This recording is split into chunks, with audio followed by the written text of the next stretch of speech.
August 1990. Iraq invades Kuwait. And I am in Kuwait with my two little girls. Two little girls who I had to protect. Two little girls I had to keep safe. Two little girls I had to hide because it was dangerous to be seen. Two little girls I had to hide my fears from whenever a bomb would land close to where we're hiding. At the same time, I kept wanting them to not notice, and I pretended everything was fine.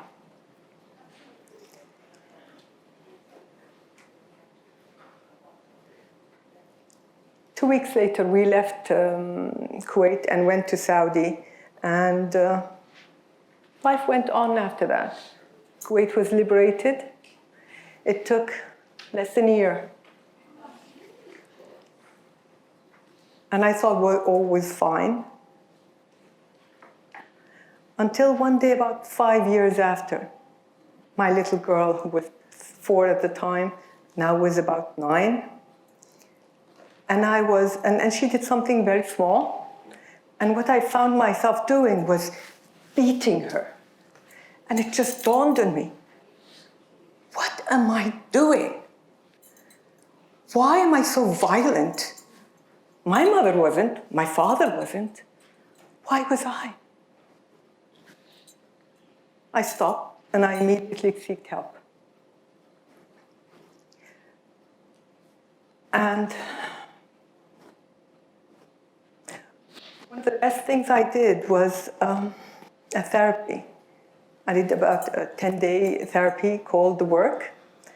And what we did during the work was basically just tap into our emotions for 10 days, 15 hours a day, just tap into our emotions. Feel the emotion, realize what was happening inside, and identify it. Literally give every emotion a name and allow it to come up. That 10 days were transformational for me because I realized at last that I had feelings that I was suppressing for many, many, many years. Feelings I didn't want to share. Feelings I wanted to bury because I didn't want to acknowledge them. Just sitting with the group I was with and sharing my story, sharing what my fears were, sharing what went into my life was basically the first time I ever did that. And I realized I never share my emotions.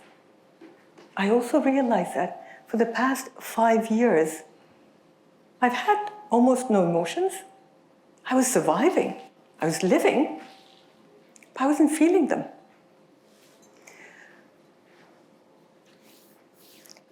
In that workshop, there were times where I felt really, really, really cold, when I felt the loneliness and the abandonment, and times where I was boiling hot because I felt the shame and the betrayal.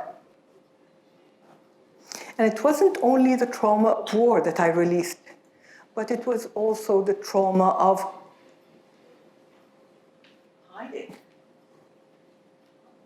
The trauma of not speaking my truth. The trauma of not saying what I wanted, be it at home or at work. Mm-hmm. I chose to be invisible, even though naturally I am not. Yeah, I know. You can tell I'm not a shy person, but I had these two personalities that I would be invisible 1 minute and just out there the next minute. So what I realized was sharing my story liberated me. Sharing my story made me feel more powerful, grew my self-confidence, and I felt much, much, much better. Just like the other 7 ladies that you heard today, that's exactly what we did during the 9 months. Shared our stories, shared our fears, and we grew. We grew in confidence, we grew in self-esteem, we grew in ways that we didn't think was possible. And that's exactly what we do in the Foundation for Women Affected by War. We use drama therapy to support women affected by war. And drama therapy basically is psychology and theater. And we get them in small groups and we support them for a year. And they're able to express their fears, say their stories, get a support system, and just be themselves and stand up for what they want and what they don't want. This might be okay in the Western world, but in the Arab world, most women are not encouraged to be themselves. We're not encouraged to say our truths or to stand up and be seen and heard. And definitely not Arab women who are affected by war, because as bystanders of war, all they had to do was not be seen and not be heard to be safe.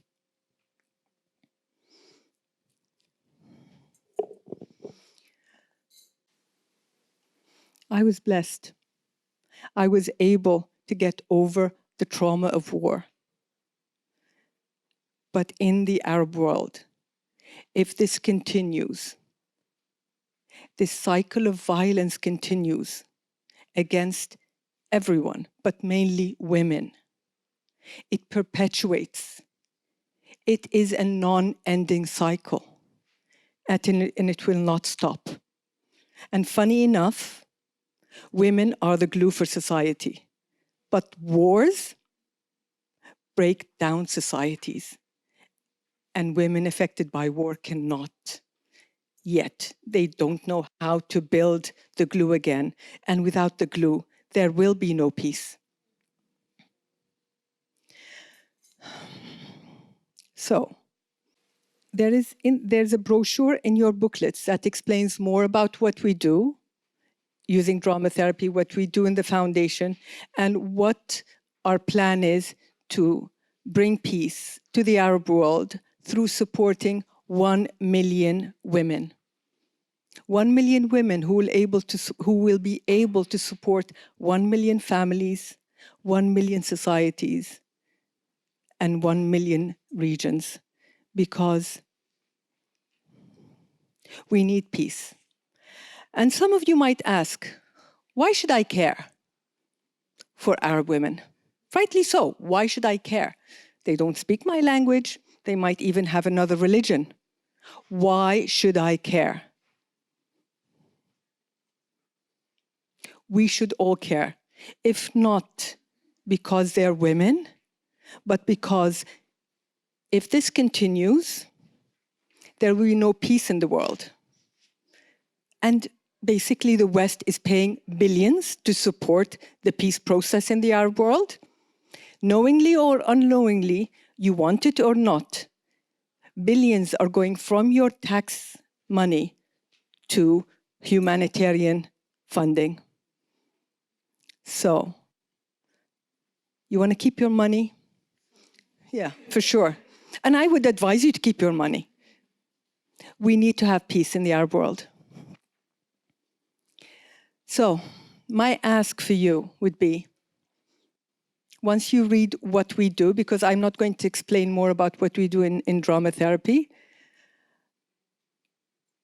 if in any way you can help us achieve the 1 million women that support the peace initiative, any way from helping us connect to the right NGOs to support us in our initiative, helping connect us to the right media people who can help us spread the word, helping us connect to the right funders.